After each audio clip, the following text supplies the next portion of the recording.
President, that's why I share the same feeling, Mr. President, with the minority leader and with the deputy minority leader, Senator Joel. Kaya ho nung during the Blue Ribbon hearing, lumabas nga ho doon na itong sagip, especially the sagip line item, nagagamit ho to sa mga flood control at other infrastructure project. At iba-iba pang mga projects, tinanggal na ho natin at linagay na sa program. Ang iniwan nilang foreign assisted project dahil yung mga foreign assisted projects ho, paglabas na ng 2026, dito lang ho magkakaroon ng pondo. No? So that's why traditionally, even in the past, linalagay po yung foreign assisted project po talaga sa program because lumalabas siya during the year. But the problem, Mr. Chairman, Mr. President, is I'm not an accountant by profession. I'm not a numbers person, no? But I have been in this chamber and in the House of Representatives long enough to know that there are systems. For example, augmentation, di ba? Pag infrastructure program, you're allowed to augment 25 ba? Or 25 and 25 ulit? 25, no? Ano ba yung present rule ngayon? Augmentation.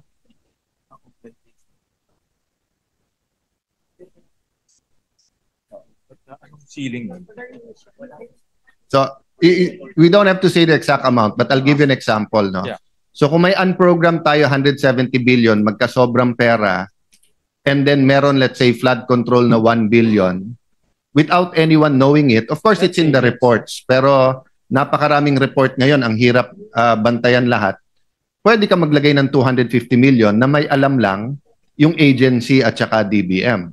Diba? So, that's what I meant, that part of transparency is simplifying our process. Naintindihan ko naman yung intent ng augmentation, ha? Kasi kung halimbawa whatever reason, 'di ba, nagkabagyo doon, nasira yung port, so ngayon may double handling or whatever, yung materials tumaas.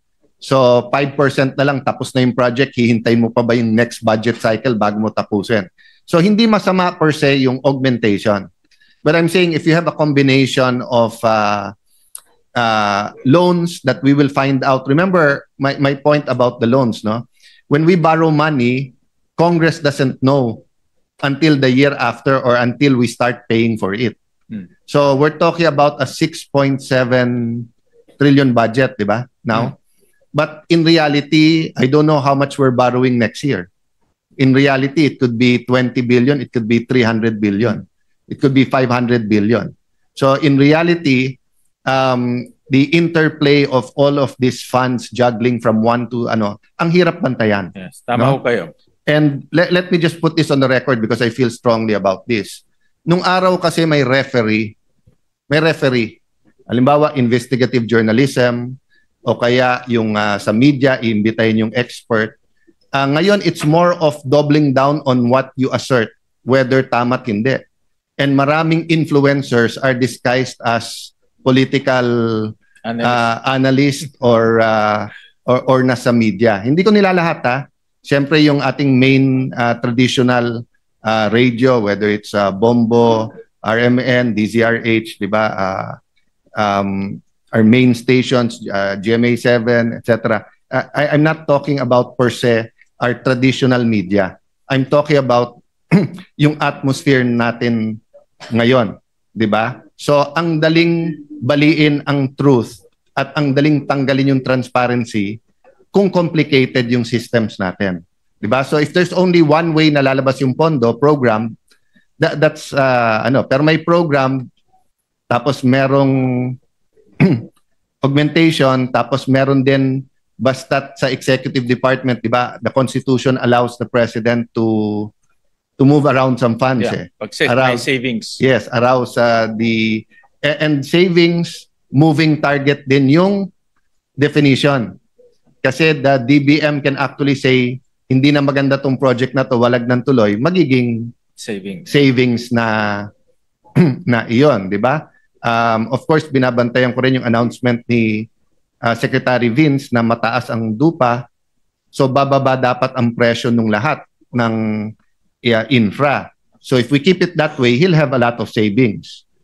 Kung masyado naman mababa, problema din kasi walang magagawang project ang ating bansa. So I think I'm emphasizing kung gaano ka precarious ang situation natin. Correct. We want transparency, we want to take out graft and corruption, but we also want to perform. Kasi kung tanggalin mo lahat ng graft and corruption, wala lamang magawang project, that's a form of graft for me. Natanggal mo yung corruption pero may graft. So the perfect mix is tama ang presyo, transparent, pero nagawa yung project. Di ba? And parati ko yung example dyan, yung favorite ni Senator Bam, classrooms. Di ba? Kasi kung tama yung presyo, pero walang nagawa, ang estudyante siksikan for the next 1-2 years. Di ba? Pagka namang super overpriced, yung sanang ginawa mong 2 building, 1 building lang nagawa. So, we want to find the perfect mix na walang corruption, pero nagawa. Di ba? Pero pag sinobrahan mo yung bawas sa pondo, walang magagawa kasi walang contractor na nakukuha. Di ba? Pag kinorap mo naman, it's not only a corruption problem, it's a nasisira yung social contract between the government and people want to rebel, di ba? And then sa ibang bansa were depicted as you know, we can explain all we want that ine-expose nga, inaayos nga yung corruption, di ba? Pero yung news sa abroad, hindi natin kontrolado yon, di ba? And of course, there's competition. Dito lang sa Southeast Asia, we're all competing for foreign investments from Japan, from China, from Europe, from the US, di ba? So, in boardrooms all over, nagbubulong, huwag kayo pupunta sa Pilipinas kasi ano dyan, dito ka pumunta sa bansa namin. That's normal. Di ba? Because we're made in the image of the US, we have always whispered, oh, if you want a democratic setup, same sa US, transparent, come to the Philippines. No? Which brings my point to Singapore. No? When Singapore was in very much a precarious situation, problema kasi multi-ethnic, multi-religious, problema nila sa Malaysia, walang natural resources. You know, they turn to tourism. But I can't figure out why it's so clear to us that for every 2 tourists to 3 tourists, 1 Filipino job. And we all agree, whether you go to Baguio sa traditional kabayuhan, whether you Wright Park, whether you go to yung mga inayos na ngayon sa Baguio, whether you go to Siargao, of course, the favorites, Boracay, Palawan, but anywhere you go, no? My sister in younger days loved mountain climbing, and the more walang amenity, more walang kuryente, walang di ba? The more that it's pure nature, more rustic, mas maganda, and may ganun market din sa backpackers, di ba? But of course, yung Southeast Asia ngayon, more Chinese market na ano, high-end shopping din, no? But if you compare kasi, ang layo talaga eh. Yung Thailand, 40 million na yung tourist, may get tayo 7. But ang budget ng ating Department of Tourism is only 4.1 billion. So, you know, I'm not proposing any amendments now. Maybe something for us to think about pagdating sa BICAM, but parang it doesn't make sense to me na whether it's traditional tourism, agri-tourism, sports tourism, eco-tourism. Senator Legarda has always espoused, di ba, yung ecological balance, pero pwede naman ang eco-tourism. Pero kung ganito budget ng DOT, no, I'm hoping to pa rin ni Secretary Vince Dizon yung sinabi niyang ang uunahin niya sa budget ng DPWH yung magko-connect sa airports, land ports, seaports, and tourism areas. But we know hindi ganun ang dynamic sa ating bansa. It's very hard to tell everyone, sandali this 1 year, eto muna.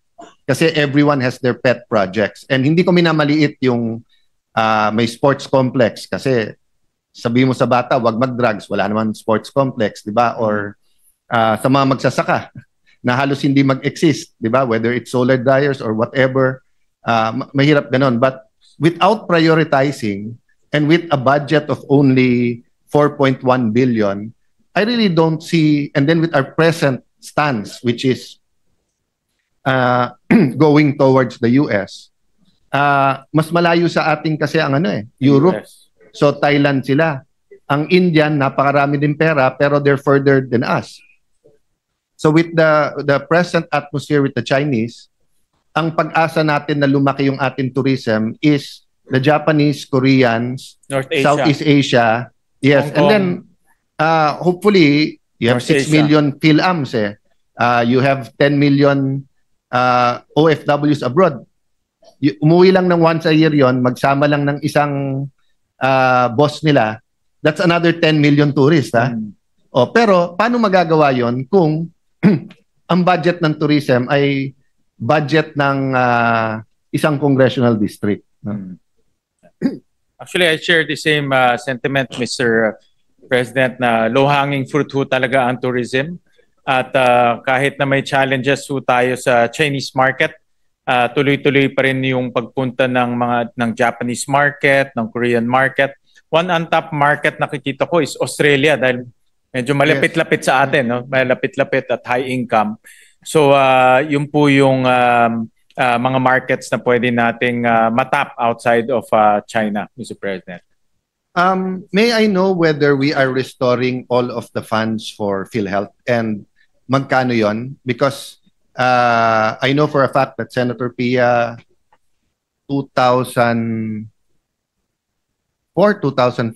between 2005 2006 yung earmarking. Yes. And since then binantayan yon. So I'm aware of the 60 billion that everyone says isole.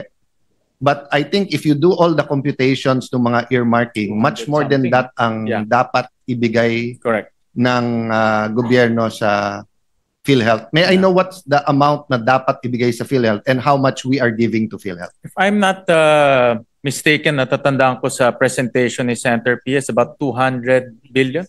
296, no? 296 billion. Correct. Ito yung mga kasi ang nangyayari, may earmarking pero hindi naman nabibigay yung buong amount. So I think from the presentation, I remember from 2022, 2023, nag-compound na siya to 296 billion. So for this year, naglagay ang sa National Expenditure Program ng 60 billion at ang 53 at inaugment ho yan ng 60 billion. No? Yeah. So sa 290, how much are we actually giving in 2026? The 290 includes the 60 or yes, kailangan na po. But yan din po ang concern ni Senator Rizzo Hontiveros, of course Senator Pia, and Senator Lauren during the plenary debates. At sabi ko dapat mapag-usapan natin to in the next few years kung paano magkaroon tayo ng some form of yearly allocation para mapuno natin yung gaps and also yung mga hindi na-remit in the past. No? So 3 points I want to make. Can I just give the right figures to be clear? Thank you, Mr. President. Just to be clear, no, yung 60 billion na binalik ng House and which our chairman is retaining, yun yung tinanggal nung 2024. Okay? So binabalik yan ngayon. Pero yung kailangan bayaran in 2026 is 69.78 at ang nasa NEP lang is 53. So kulang ng 16 billion. Yun yung hinihingi ko kay chairman na sana at least for 2026, pakita natin na na-earmark na to, ibigay itong buong 69. Tapos we go backwards pa na earmark na ibang amount. But I'll just focus on that 69 total, which is short of 16 billion for 2026. Thank you. Okay. So that's the first point I want to make. Na if I'm going to be very liberal and not ideological, I will yield to Senator Legarda. Thank you. Yeah. I appreciate the clarification of Senator Pia Cayetano. The 60B in the HGAB for 2026 is, in my understanding, yung bayad utang. I Yes. used that in the interpellation, which the DOF refused to say utang. So whatever it is called, the 60B taken away from PhilHealth in 2024 was placed in the HGAB, which we are studying now. But it is actually not 60B.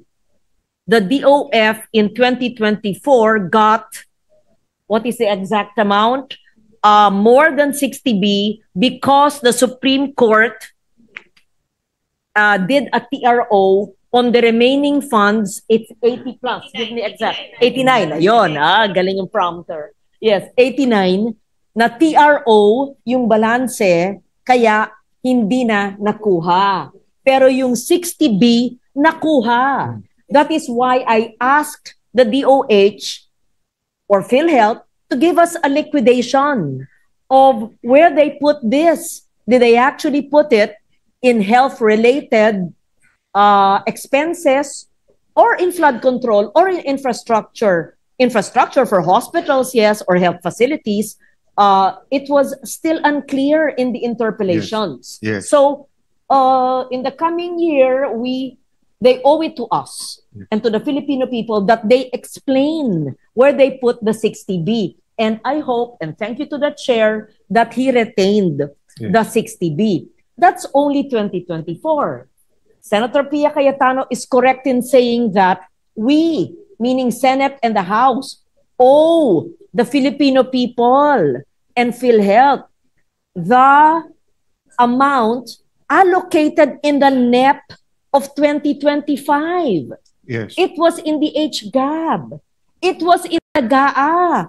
Taken out in the BICAM. I'm sorry, I have to say this, right? Senator Pia. So, it is not in this year's GAA. And mind you, it is a mandated earmark allocation from the syntax law. Tama ba? Yes. So, yun po ang hindi pa natin binibigay. Yung sinabi po ni Senator Pia Cayetano na nasa NEP ng 2026 for next year, kulang. That means those who are doing the NEP, at least for this provision, are violating the law because they are not allocating the correct amount. Short, linagay nila 53, ang dapat 69. Short ng mga 16 billion. So why don't they compute it correctly? Susunod na lang ng batas, tinimbang ngunit kulang. Yes. So bakit po ganon? So ang utang po ng Kongreso, meaning Senado at Kongreso, sa taong bayan sa pamamagitan ng PhilHealth ay yung balanse ng 2026 na kulang ng 16B at yung nawala sa GAA na 60B, tapos yung PAGCOR at PSO na ayaw pa rin nilang ibigay. Therefore, the question that is begging to be asked is why did the 19th Congress allow that? Yeah. Pinayagan yung alisin sa BICAM eh. That is correct. Are you interpolating me, Mr. Senate President? No, I did not. I'm asking it's a good question. the House. Yes. Because that is the question that's going to be let me put it on record asked by para the people sigurado. watching us on Facebook right now. Salamat. Eh, bakit daw pinayagan ng 19th Congress? Hindi po ako Ginalaw sa pumayag, BICAM. hindi po hindi po ako pumirma ng budget BICAM. Yes. At hindi po ako parte ng BICAM Same tayo ni Senator Pia. We didn't sign the BICAM. because we were not in favor. One thing is of clear. that. Thank You started, Senator Legarda, by saying what is clear. One thing is clear. Malabo talaga.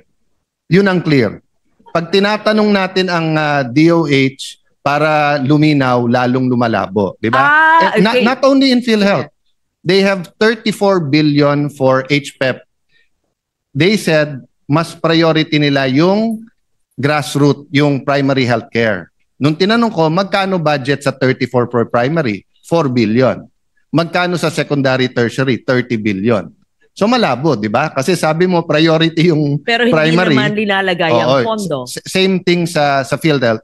The first point I want to make is simple. If I wasn't going to be a stickler for rules, if I was going to be totally liberal, not ideological here, simple lang ang tanong PhilHealth, magkano kailangan mo? At ang sabi ni Dr. Tony Dance at may grupo silang ever since nagbabantay nito, I think they work closely with Senator Pia. You need 147B this 2026, no? So actually that's the shortcut nung tanong ko kay Senator Win kay Chairman. How much of the 147 billion na kailangan ng PhilHealth?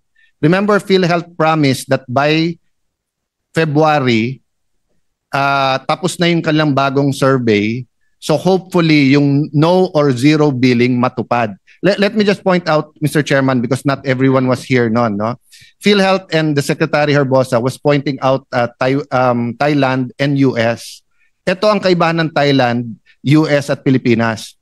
Sa Thailand, magbabayad ka ng 100 baht o operahan ka na. Gagamutin ka na. Tapos ang billing is between the government and the hospital. Ganun din sa US, kahit turista ka. Tatanungin ka, meron ka bang travel insurance? Pero kahit hindi ka sumagot, gagamutin ka. Then hahanapin ka, ibibill ka. Sa Pilipinas, only if it's life-threatening can the hospital not admit you. But if it is not life-threatening in their analysis, hindi matutuloy yung yung procedure mo. So that's why it's important that ma-finalize ng PhilHealth yung packages at saka yung kung ano man ang sistemang gagamitin nila kung magkano. But if it is true that 147B ang kailangan, and I have no reason to doubt, how much are we actually giving PhilHealth for 2026? So ang allocation po for 2026 is about 113 billion, Mr.